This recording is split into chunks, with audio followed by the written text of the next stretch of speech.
हरे कृष्णा। आज दोपहर की उनके दिल की बातें ये रहेगा टॉपिक और क्या हो सकती है वो बातें ये जानने की कोशिश करेंगे। आज के रीडिंग से टारो में से लेंगे कुछ कार्ड, साथ ही साथ देखेंगे ओरेकल मैसेजेस और आज हम डाइस से रीडिंग करेंगे। तो शुरुआत करेंगे पहले कार्ड शफल करके।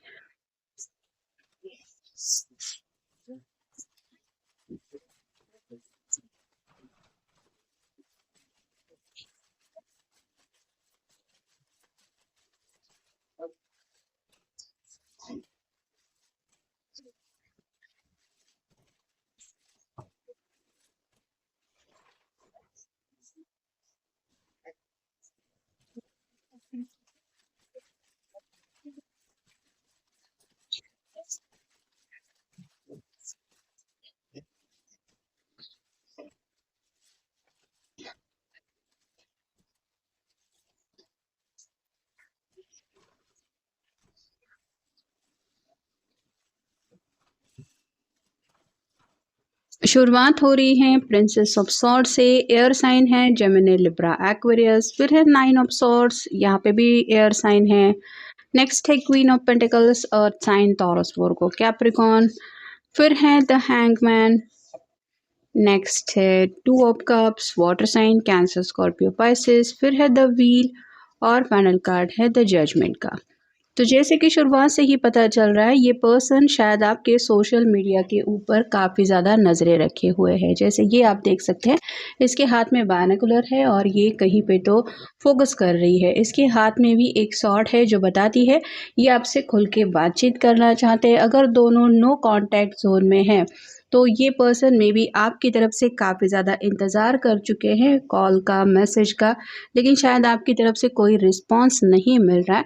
और ऐसा क्यों हो रहा है यही बात उनको हद से ज़्यादा सता रही है, क्योंकि अगला कार्ड है नाइन ऑफ सॉर्ड्स का। ये जैसे चिल्लाती हुए कहीं पे जा रही है, इसको ये परेशानी अब हैंडल ही नहीं हो रही कि ये तो मैं बर्दाश्त ही नहीं कर सकती, वैसे ही उनकी हालत हो रही है। सभी सॉर्ड के नुकीले सिरे नीचे की तरफ है, तो कम्युनिकेशन को लेके काफ़ी ज़्यादा अगर दोनों के बीच में बातचीत पूरी तरह से काफ़ी वक्त से बंद है, तो अब ये पर्सन इस स्थिति में पहुंच गए हैं कि अब इससे ज़्यादा ये खामोशी आपकी बर्दाश्त नहीं कर सकते। हो सकता है आपसे बातचीत करके इनका मन हल्का करते हैं ये, या फिर आपसे बातचीत करके इनको एक सुकून मिलता है, या फिर इनको ये एहसास होता है कि कहीं ना कहीं आप उनके साथ ज़िंदगी में हैं। और ये जब सिलसिला पूरी तरह से बंद होता है तो ये अकेले पड़ जाते हैं और इनको ज़िंदगी जैसे एक अलग ही जोन में जीते हुए ये महसूस करते हैं। और ये अकेलापन उनको हद से ज़्यादा फ्रस्ट्रेशन की एनर्जी में ले जाता है, जिस वजह से शायद उनकी ऐसी हालत हो रही है। फिर है ये क्वीन ऑफ पेंटिकल्स का कार्ड। तो जैसे इसके पास कुछ खजाना है और ये सोच रही है कि अब मैं इस पैसे से क्या करूँगी। वैसे ही आपके पर्सन जो है वो काफ़ी ज़्यादा सोच विचार कर चुके हैं। कुछ फाइनेंशियल बातों को लेके भी उन्होंने प्लानिंग की है, लेकिन आने वाले फ्यूचर को लेके में भी उनकी ये सब सेविंग की या फिर प्लानिंग की बातें हो सकती हैं, जिसको ये रियलिटी में लाना चाहते हैं। तो अगर काफ़ी वक्त से इन्होंने अपने दिल की ख्वाहिशों को पूरा करने से खुद को रोका है, मतलब जैसे इसने एक एक करके इकट्ठा करके रखे हैं ये सब बॉक्स में पैसे, वैसे ही आप कह सकते हैं कि अगर आपके पर्सन ने सोचा था कि ज़िंदगी में बाद में अपने दिल की ख्वाहिशें पूरी करेंगे, पहले काम के ऊपर फोकस करते हैं, बाद में देखेंगे, बाद में सोचेंगे दिल की छोटी छोटी विशेष पूरी करना, तो आज कहीं ना कहीं उनका मन ये ज़रूर कर रहा है कि मुझे अब अपने दिल के लिए या फिर अपनी ख्वाहिशों के लिए थोड़ा सा वक्त निकालना चाहिए। क्योंकि जब तक इंसान अंदर से खुश नहीं होता, उसका दिल हैप्पी वो महसूस नहीं करता, तब तक उसके इर्द गिर्द कितनी भी लग्जरियस बातें क्यों ना हो, वो पर्सन दिल से खुश नहीं रह सकता। तो ऐसी ही हालत इनकी भी हो रही है।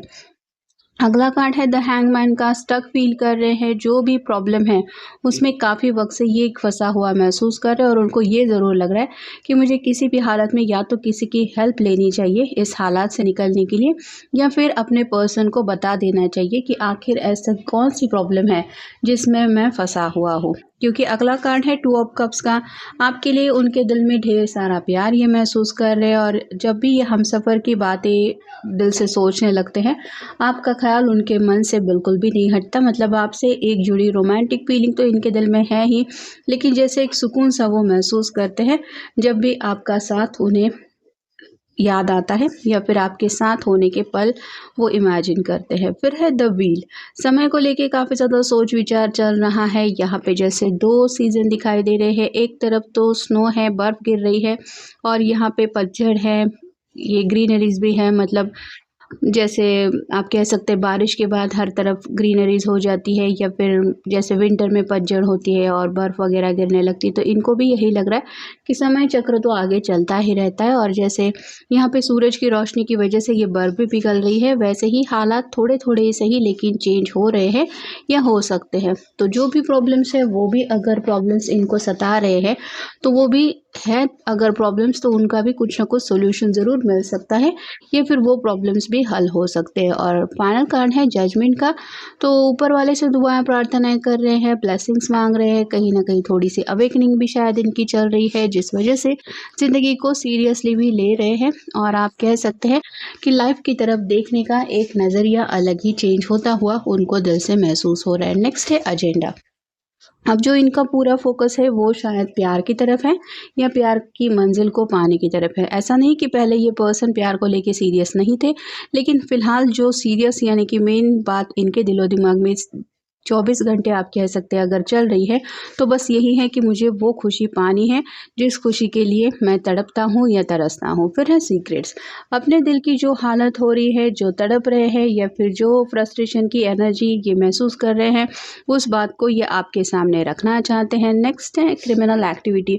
तो उन्हें समझ में नहीं आ रहा कि आखिर उन्होंने ऐसा कौन सा गुनाह किया है जिसकी उनको इस तरह से सज़ा मिल रही है। मतलब आप दोनों के बीच में अगर थोड़ी सी बहस हुई है या फिर थोड़ी तू मैं हुई है, तो उन्हें ये समझ में नहीं आ रहा कि ये क्या इतना बड़ा गुनाह है कि तुम पूरी तरह से ही मुझसे बातचीत करना बंद कर दो, या फिर मुझे नो कांटेक्ट जोन में रखो। तो अपने आप को लेके काफ़ी ज़्यादा सवाल इनके मन में ये पूछ रहे हैं अपने आप से। फिर है डोमेस्टिक वायलेंस।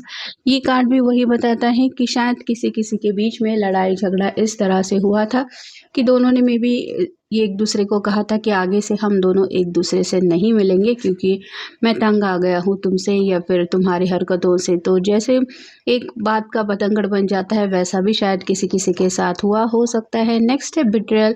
किसी के मन में तो ये शायद शक तैयार हो गया था कि किसी ने तो किसी को धोखा दिया है, और ये इस शक की वजह से शायद दोनों के बीच में प्रॉब्लम हो गई, ऐसा भी हो सकता है।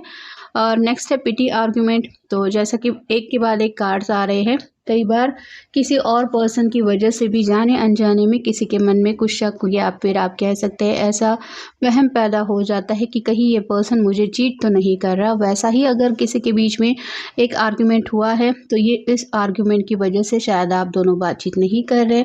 और फाइनल कार्ड है बाउंड्रीज। दोनों के बीच में दूरियां ज़रूर आ चुकी है। बाउंड्रीज़ के इस पार शायद आप है, बाउंड्रीज़ के उस पार आप ये पर्सन है, और इनको ये भी समझ में आ रहा है कि इन बाउंड्रीज़ को क्रॉस करके दोबारा एक साथ आना इतना मुश्किल भी नहीं है, लेकिन उसके लिए दोनों की तैयारी होनी चाहिए। और आगे बढ़ने के लिए शायद इन्होंने इंतज़ार किया था कि मे बी आप अपनी तरफ से आगे बढ़ेंगे, या फिर इनको मनाने की, इनको समझाने की कोशिश करेंगे। लेकिन आपने अगर ऐसा नहीं किया है, तो इनका तो मन कर रहा है कि चलो कोई बात नहीं, मैं खुद सामने से आगे बढ़ता हूँ, या फिर अपने पर्सन की तरफ आगे बढ़ के अपने दिल की बात बताता हूँ। अब देखते हैं डाइस से हमें क्या रीडिंग मिलती है।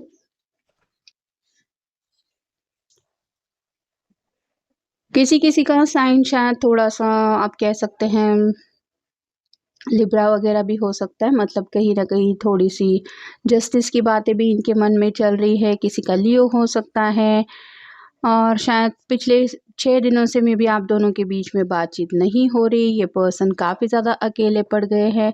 यहाँ पे 6 6 + 12 हो रहे हैं, जिसका मतलब ही है या तो 12 घंटे के अंदर ये पर्सन आपसे कांटेक्ट करने के बारे में सोच रहे हैं, या फिर आप कह सकते हैं कि आने वाले कुछ दिनों को लेके ये काफ़ी ज़्यादा परेशान हैं।